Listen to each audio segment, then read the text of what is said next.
And if you do fall asleep, you may never wake up. Let's get started with a little blood. In fact, too much blood. So I'm going to be reviewing Nightmare on Elm Street Part 3. So this was a favourite film of mine from when I was younger. This is a childhood film for me and it's one of my favourites, and that's why it's the one that I've chosen to review for our horror week. So what I'm going to do, I'm going to go over my favourite points as to why Part 3 is my favourite horror film. Okay, so the first point is the house. Nancy's house, which is aka Freddy's house. In this film it's very more prominent, and what you find is all the Elm Street children are dreaming of this house and Freddy is luring them all into this house in terms of their nightmares, taking them down to the boiler room, chasing them around the house. So all of these people have a link to Nancy's house, and this house goes on throughout the series as well, so it's very continuous. So let's talk about Freddy Krueger.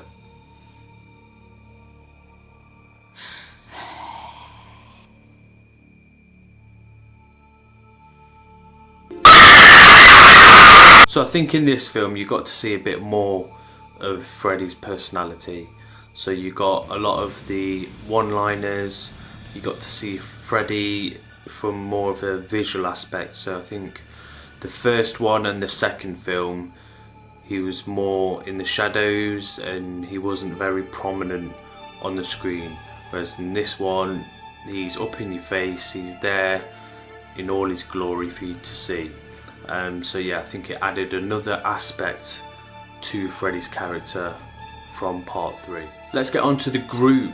So I think with the first and the second film, it was very single to one person. So you had Nancy in Part 1, you've got Jesse in Part 2, whereas this film was a very group orientated film. And what I liked as well is you had the super power aspect of the Elm Street kids feeling empowered when they go into their dreams and they've got their superpowers. So one of them can walk, he's in a wheelchair, one's got strength, and none of that is a huge impact on Freddy because he just wipes the floor with all of them. You've also got Nancy, who comes back into Part 3, and that's a good interlink from the first one to number 3. Along comes John Saxon, who plays Nancy's dad in the film, so that's a good link between 1 and 3, and it's a good familiar face as well because she beat Freddy in the first one, so she's got a good history with Freddy, and when she turns up to the mental hospital she can relate to all the children there. You also get a bit of a backstory to who is Freddy Krueger. So his mum turns up into the film and she's a nun. So she pops up now and then throughout the film, gives a bit of context as to why Freddy is who he is and why he's deranged and what happened to her during that period. So I thought that was a good aspect just to give a bit of context to where Freddy was and how he became, and still also adds a little bit of mystique around his character as well. You've also got a bit more emphasis on the Freddy song, you know which one I mean.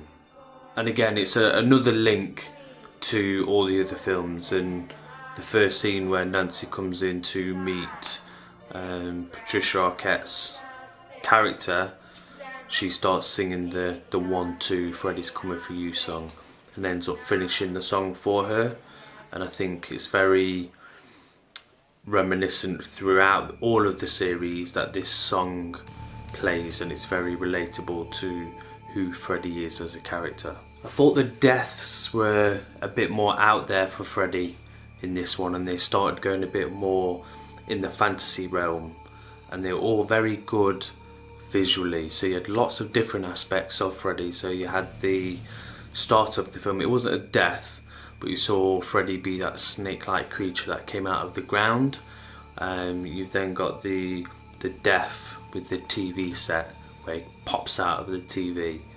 You've got him getting the needles on his hands. Loads of very fantasy deaths, but they worked really well with the context of the story. And we can't forget about Kristen, who's played by Patricia Arquette, and I think she was every boy's first love. I'll probably say the setting as well was very different to the other films, so it wasn't a case of it being in a house and it's a sort of haunted house or I'm having nightmares sort of story. It was in a mental institute, and you've got all of the Elm Street children being sent there by their parents who are thinking their children are mentally disturbed because they're thinking or dreaming of Freddy Krueger. And that's quite a daunting setting as well. You've also got Lawrence Fishburne, Morpheus, in this film, looking very young, looking very slim, and he's interacting with the Elm Street children. And yeah, again, he's not knowing what's going on with this Freddy business. I think part 3 now, if someone's probably to watch it now, it's not as scary as it was probably back then. I think it's still got some really good elements to it which could still hold up today. But yeah, it's just one of them films. Everyone has them where it's, you watched it as a child and it's one of your favourites. So that was my favourite horror film for this week. Let us know down below, what is your favourite horror film? And let me know what's your favourite Nightmare on Elm Street film. Make sure you hit that subscribe button. We have Horror Week this week where me, Dan, Neil and Anthony are reviewing our favourite horror films leading up to Halloween. So yeah, that's something to look forward to. And I hope you enjoyed the review.